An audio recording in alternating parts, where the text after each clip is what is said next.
Welcome students. This lecture is going to be a remedial class, not a remedial class, but a discussion of questions answer session for semester 2 students, I mean the first year students, and I shall be discussing the questions, the objective questions from Gulliver's Travels. Now in your class I have extensively discussed this text, and I have also discussed the important aspects, the major points, the critical approaches towards this text. But as you know, or as I have told you, as I have discussed in the previous lecture, that you need to think, you need to differentiate between a question coming from an objective field and questions that are being given to you that necessarily demands a subjective apprehension, right? Now, regarding Swift Gulliver Travels, an important aspect is the question regarding language and style and the purpose of satire, right? Now, if I ask you, if of course a question comes in your exam asking you that how does Jonathan Swift's style changes as the story progresses? Now, how will you answer? You see, this question of style is quite integrally related with Swift's use of language and his purpose of satire.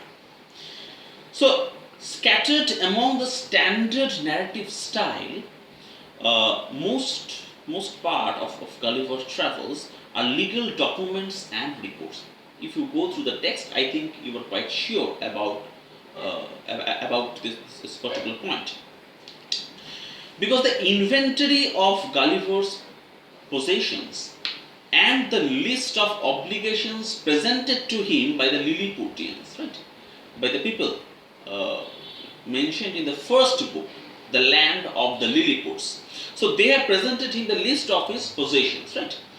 So there are also brief passages in which Swift, with his remarkable eloquent style, ridicules the linguistic excess, mind it, the linguistic excess, the hyperboles, the exaggerations of several specialists.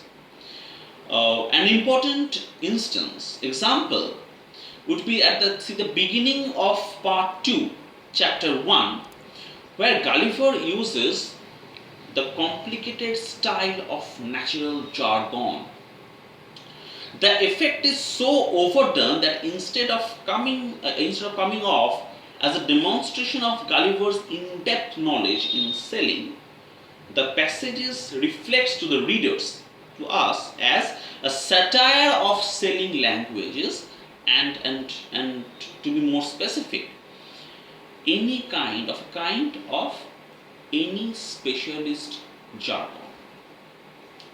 You see, a similar, an analogous passage, analogous projection of ideas can be witnessed in part 3, chapter 3, where Gulliver undertakes the painstaking description of the geometry, the science of geometry which he had found in the land of Laputa. And this aspect of science, this aspect of mathematics, serves as a satire of philosophical jargon. Now, coming back to the course of the novel, there are several changes in Swift's style. You see, in the first 2 voyages, the style is constant, right? It has a very unilinear dimension and a unilinear progress. But it is relatively light-hearted, right, in its approach, but still biting satire of European culture, languages, and social customs.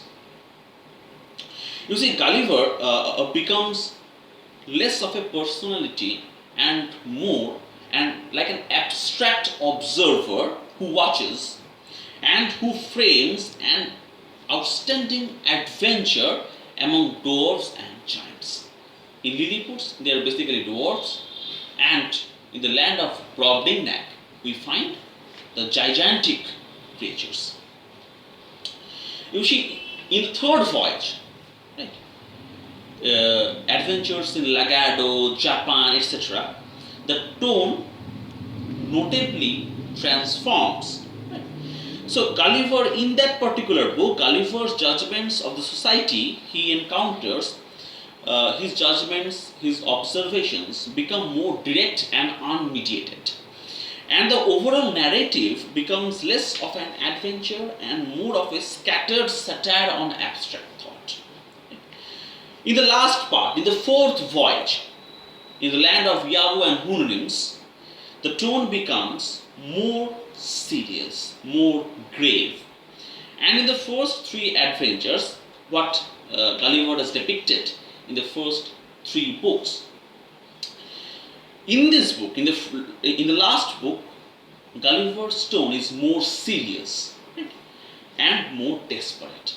And his personality also undergoes a significant change, which is reflected in a darker style of his narration, more somber and more cynical. So these are few points which you need to know, which you need to keep in your mind if while answering your questions coming from the aspect of language and purpose of satire. A gradual progress is being witnessed as the readers cross each and every. Right. Now, coming back to the question of Gulliver's change, the change in Gulliver's personality as he acquires, he gains more and more experiences from his adventures. I need to say that Gulliver is somewhat more tranquil and less restless at the end of the story which began. His desire to stay with the Hunnims, then to an island on which he can live in exile, he shows that his adventures have taught him a lesson of simple life, living a simple life without complications, without complicities, and without the weakness of human endeavor. At the same time, his tranquility, his propensity is superficial, right? Lying not far below the surface level. After we have looked at the world through Gulliver's eyes for much of the novel, you see, Gulliver possesses an intense distaste for humanity that is aroused as soon as the crew of Sir Don Pedro, mind it, the character Don Pedro, who arrives to sort of save Gulliver. Don Pedro de Mendes, his full name. When he captures him, Gulliver reflects an intense disliking for human beings or for humanity at large. Now, at this point, being a naive Englishman to the experienced but still scattering in the open-minded world, a traveler of more than 3 voyages, then to be a jaded island hopper in the last voyage, or also in the third voyage too, and finally being a cynical, disillusioned, and somewhat misanthrope in character. And what we find in the fourth voyage. Now, what we notice in Gulliver's personality. In many ways, you see, Gulliver's role as a generic human is more important than any personal opinions or abilities he may have. Right? Fate and circumstances conspire to lead him from place to place, while he never really asserts his own desires. So it is of fate, tragic circumstances, which lead him to adventures after one another. By minimizing the importance circumstances, the narrator, focusing on Gulliver as a specific person, puts the focus, his concentration on the social satire. This is very important. Manichaean satire, I have taught you in the class. At the same time, Gulliver himself becomes more and more a subject of satire as the story progresses. At the beginning, He was a standard European adventurer, and by the end, he has become a misanthrope who entirely rejects humanity. Right? So, his thrust, his emphasis is on the rational exposition of human character, of human mind, which contains a certain degree of pride. And the most extreme, as a result, has descended into what he looks like, and probably he has faded into a kind of madness, insanity. Now, you should know the subtitle. Right? Objective questions can come focusing on the subtitle. You see, the subtitle of Gulliver Travels is or travels into several remote nations of the world by Lemuel Gulliver. This is the complete subtitle. Please read by heart, because questions can come in your exams by jumbling up the words. You should know the time and place, written approximately between 1715 to 1720s in London and Dublin. The book was published, the novel was published in 1726. The publisher was George Faulkner. Point of view, of course, it is the first person narrative. Gulliver describes other characters and actions as they appear to him. The tone of narration, Gulliver's tone is to gullible, fool the readers, right, in the first three voyages, but in the last voyages the tone becomes more and more cynical. It is, of course, past tense. The setting is the various islands, Lilliput, Blefuscu, Brobdingnac, Laputa, and the land of the Hunnins. You should know the full name, Lemuel Gulliver.